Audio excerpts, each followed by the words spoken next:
Dynapacks, he said, and he would have gone on if I hadn't lost my nerve and mumbled my way out of the store as fast as I could. You want to know why? He'd asked me if I wanted to acquire a Dynapack, not buy one. I didn't know what acquire meant in that society. It could be anything from saving up coupons to winning whatever you wanted at some kind of lottery, or maybe working up the right number of labor units on the job, in which case he'd want to know where I was employed and the equivalent of Social Security and similar information, which I naturally didn't have, or it could just be fancy sales talk for buying. I couldn't guess, and I didn't care to expose myself any more than I had already. And my blunder about the Dynapack working and the new models was nothing to make me feel at all easier. Lord, the uncertainties and hazards of being in a world you don't know anything about. Daydreaming about visiting another age may be pleasant, but the reality is something else again. "Wait a minute, friend," I heard the salesman call out behind me. I looked back as casually, I hoped, as the pedestrians who heard him. He was walking quickly toward me with a very worried expression on his face. I stepped up my own pace as unobtrusively as possible, trying to keep a lot of people between us, meanwhile praying that they'd think I was just somebody who was late for an appointment. The salesman didn't break into a run or yell for the cops, but I couldn't be sure he wouldn't. As soon as I came to a corner, I turned it and ran like hell. There was a sort of alley down the block. I jumped into it, found a basement door, and stayed inside, pressed against the wall, quivering with tension, and sucking air like a swimmer who'd stayed underwater too long. Even after I got my wind back, I wasn't anxious to go out. The place could have been cordoned off, with the police, the army, and the Navy all cooperating to nab me. What made me think so? Not a thing, except remembering how puzzled our ancient Egyptian would have been if he got arrested in the subway for doing something everybody did casually and without punishment in his own time. Spitting. I could have done something just as innocent, as far as you and I are concerned, that this era would consider a misdemeanor or a major crime. And in what age was ignorance of the law ever an excuse? Instead of going back out, I prowled carefully into the building. It was strangely silent and deserted. I couldn't understand why until I came to a lavatory. There were little commodes and wash basins that came up to barely above my knees. The place was a school. Naturally, it was deserted. The kids were through for the day. I could feel the tension dissolve in me like a ramrod of ice melting, no longer keeping my back and neck stiff and taut. There probably wasn't a better place in the city for me to hide. A primary school. The salesman had said to me, "Everybody learns about the Dynapack in primary education." Going through the school was eerie, like visiting a familiar childhood scene that had been distorted by time into something almost totally unrecognizable. There were no blackboards, teachers' big desk, children's little desks, inkwells, pointers, globes, or books, yet it was a school. The small fixtures in the lavatory downstairs had told me that, and so did the miniature chairs drawn neatly under the low, vividly painted tables in the various schoolrooms. A large, comfortable chair was evidently where the teacher sat when not wandering among the pupils. In front of each chair, firmly attached to the table, was a box with a screen, and both sides of the box held spools of wire on blunt little spindles. The spools had large, clear numbers on them. Near the teacher's chair was a compact case with more spools on spindles, and there was a large screen on the inside wall opposite the enormous windows. I went into one of the rooms and sat down in the teacher's chair, wondering how I was going to find out about the Dynapack. I felt like an archaeologist guessing at the functions of strange relics he'd found in a dead city. Sitting in the chair was like sitting on a column of air that let me sit upright or slump as I chose. One of the arms had a row of buttons. I pressed one and waited nervously to find out if I'd done something that would get me into trouble. Concealed lights in the ceiling and walls began glowing, getting brighter, while the room gradually turned dark. I glanced around bewilderedly to see why, because it was still daylight. The windows seemed to be sliding slightly, very slowly, and as they slid, the sunlight was damped out. I grinned, thinking of what my ancient Egyptian would make of that. I knew there were 2 sheets of polarizing glass, probably with a vacuum between to keep out the cold and the heat, and the lights in the room were beautifully synchronized with the polarized sliding glass. I wasn't doing so badly. The rest of the objects might not be too hard to figure out. The spools in the case alongside the teacher's chair could be wire recordings. I looked for something to play them with, but there was no sign of a playback machine. I tried to lift a spool off a spindle. It wouldn't come off. Ha!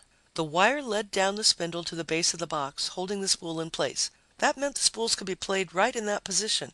But what started them playing? I hunted over the box minutely. Every part of it was featureless, no dials, switches, or any unfamiliar counterparts.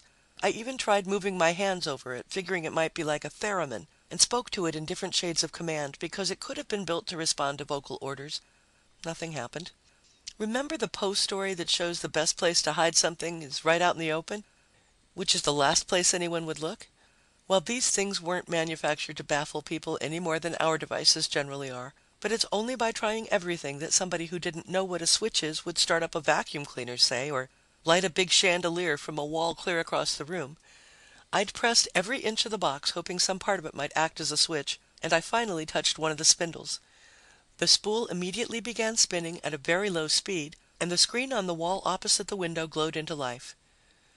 "The history of the exploration of the solar system," said an announcer's deep voice, "is one of the most adventuresome in mankind's long list of achievements. Beginning with the crude rockets developed during World War II." There were newsreel shots of V1 and V2 being blasted from their takeoff ramps and a montage of later experimental models. I wished I could see how it all turned out, but I was afraid to waste the time watching. At any moment, I might hear the footsteps of a guard or janitor or whoever tended buildings then. I pushed the spindle again. It checked the spool, which rewound swiftly and silently, and stopped itself when the rewinding was finished. I tried another. A nightmare underwater scene appeared. "With the aid of energy screens," said another voice, "the oceans of the world were completely charted by the year 2027.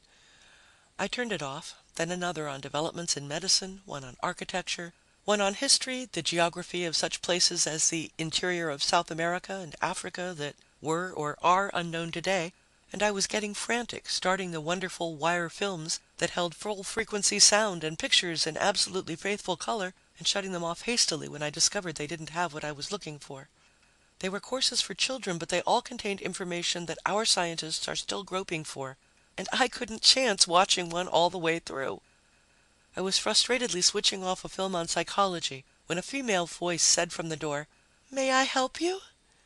I snapped around to face her in sudden fright.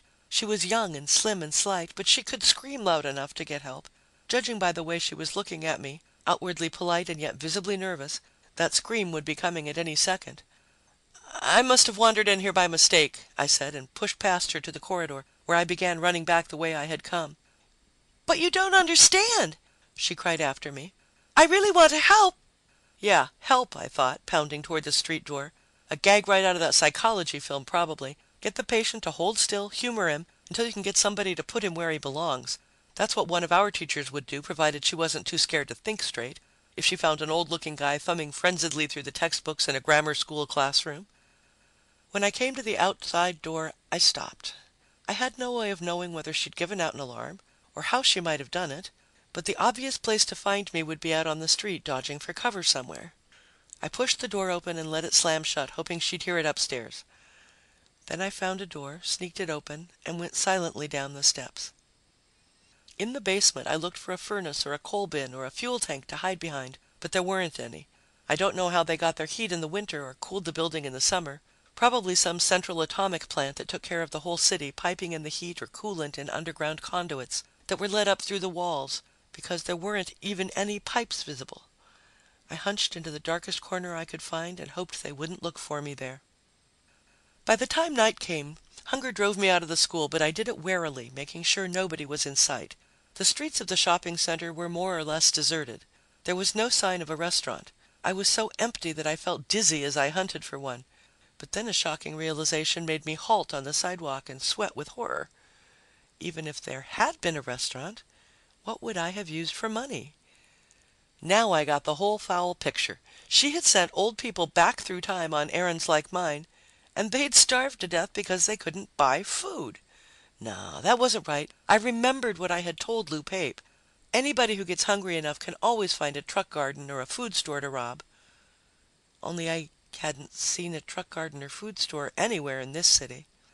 And I thought about people in the past having their hands cut off for stealing a loaf of bread. This civilization didn't look as if it went in for such drastic punishments, assuming I could find a loaf of bread to steal, but neither did most of the civilizations that practiced those barbarisms. I was more tired, hungry, and scared than I'd ever believed a human being could get. Lost, completely lost, in a totally alien world, but one in which I could still be killed or starve to death,